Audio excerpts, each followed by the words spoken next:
Hey everybody, I'm Graham Boyd, Xbox Live's AC Bongos, and I'm here at Xbox to talk about why Xbox One is built for the future. And I found just the man to tell me all about it. It's Albert Pinello, Director of Product Planning on Xbox. One of the things we're talking about more than we have in the past is cloud, right? What does cloud really mean? And are there tangible examples that we can really bring to life for people? Things like dedicated servers, your save games, your identity, the content that you've purchased being able to travel with you. There's intangible benefits with things like cloud processing, and it's an idea that over time they can start offloading some of the compute onto the cloud. So one of the great benefits of the cloud for me is that I can take my profile wherever I go, right? Not just your profile, but your pins, your home screen, your content, your save games, your achievements. Basically any Xbox One anywhere in the world is your Xbox. So we've got an all new and improved Kinect with every Xbox One as well. What are the benefits of that? The technology behind the new Kinect is advanced and as big of a leap from the Xbox 360 Kinect as the new console is. We have an IR blaster in Kinect that essentially translates my voice commands into IR commands. When I say Xbox on, it will actually power up my TV, it'll actually power up my cable box, it'll power up my amp. When I say Xbox mute, it'll mute my television. The system will function without Kinect. You will be able to play games and watch entertainment with just a controller. But for instance, things like Xbox Record That, where we actually can record the last 30 seconds of gameplay video. Xbox Snap Skype. Those types of things are so much faster with your voice and with the natural interaction than they would be using a traditional controller. And another thing that's going to save time and kind of ease some complications is Kinect recognizing who's in the room, who's engaged with the experience, and who's holding which controller as well, right? Kinect can actually recognize up to 6 different people.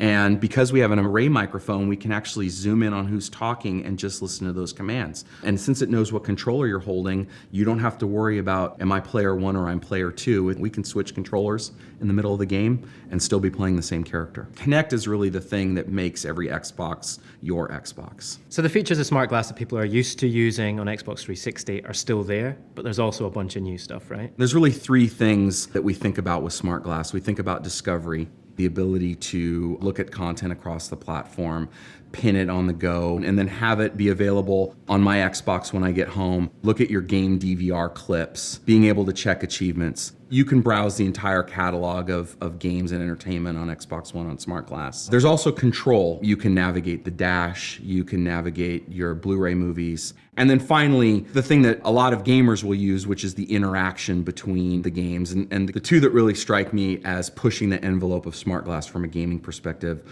are what Crytek is doing with Rise and what Capcom's doing with Dead Rising 3.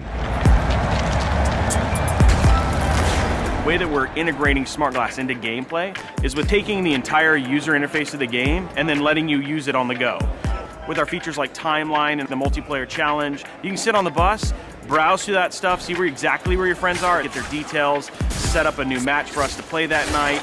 I can browse my collectible videos, look at executions, customize my character, all without necessarily being connected to the console. Being able to tap into Smart Glass has been a lot of fun for the team, but we're hardcore gamers and we want something that's gonna be additive to the experience and not like intrusive or obstructive. When that evolved into, we should just make your phone a phone and you get calls. So you get like mission calls on your Smart Glass device. You'll actually hear a little voice in there and it has its own story and it has its own characters. And as you complete these missions, you get more out of the narrative, you get more out of the missions, you get more content to explore.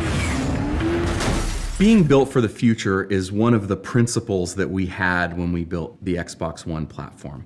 One of the things that we've done around our architecture is to have the game environment and the system environment be separate from each other.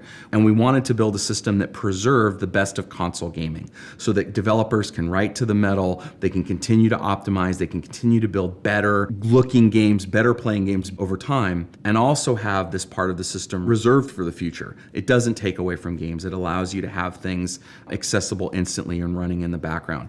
The way we've built the platform was specifically designed to think about a future state and being the most powerful platform to enable these types of new experiences.